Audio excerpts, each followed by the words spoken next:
Joined now by our NBA analyst, Sam Mitchell. And Sam, I'll start with your reaction to the guilty verdict. Well, Jennifer, obviously we're pleased. It's mixed emotions because we're just so tired. And I sat here and I watched this trial from start to finish. And we do feel like justice was served. But my heart goes out to George Floyd and his family, because what is justice for George Floyd? I mean, we have a measure of justice because the defendant was found guilty, rightfully so. But what's next? I mean, is this just the beginning? Are we really going to have real change? Black people have been brutalized and murdered by the police for hundreds of years, going back in my lifetime, Emmett Till. So my question to everyone is, what's next? We're pleased with the verdict.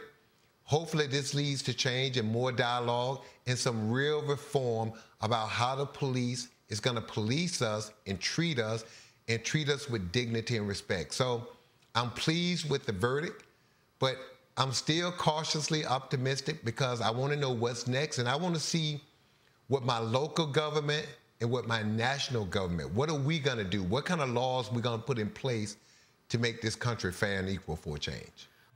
Sam, we saw the reaction inside the courtroom, which was a sense of relief amongst the people. Outside, jubilation, even celebration. Do you think that one guilty verdict can cause positive change throughout the United States of America?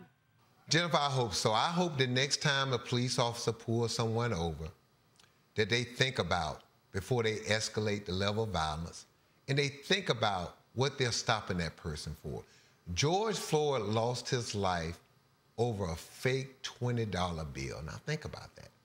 Just think about that his life was reduced to that. So am I hoping this is the beginning of change? I am, but one thing I'm sure of, black people and people who want justice in this country, this is just the start. We're not gonna sit quietly in the night. We're not gonna continue to be quiet and allow us to be brutalized and people to be marginalized. We're gonna stand up and we're gonna demand our rightful seat at the table for what we've done for this country. We are American citizens, and it's time, it's way time for us to be treated that way and to be respected that way. Have you ever been pulled over? Jennifer, since the time I was a kid, I've been pulled over. And just recently, a month and a half ago, my wife and I was coming home from dinner. A police officer stopped us. He was yelling and screaming at me for no reason, to the point, Jennifer, that another car behind me, a white guy, parked his car, got out of his car, and confronted the police about his treatment and the language he was using. And now, Jennifer, think about this. I'm a man.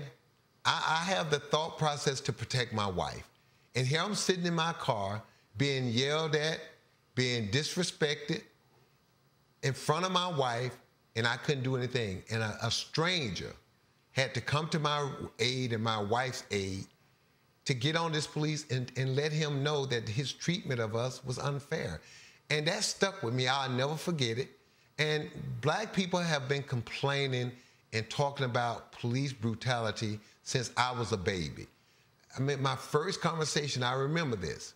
My dad, I coming home from school one day, and the police stopped me and my friends and gave us a hard time. And I got home and I told my dad, my friends and I was telling my dad how mad we were and that we wasn't gonna allow this anymore. And my dad grabbed me by the hand and looked me in the eyes and said, son, do you not understand?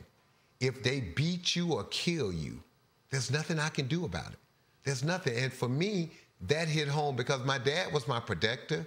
My dad was my everything. And for my father to look me in the eye and tell me that if the police does something to me unjust, then there's nothing he can do about it. That hit home with me, and that's something I'll never forget.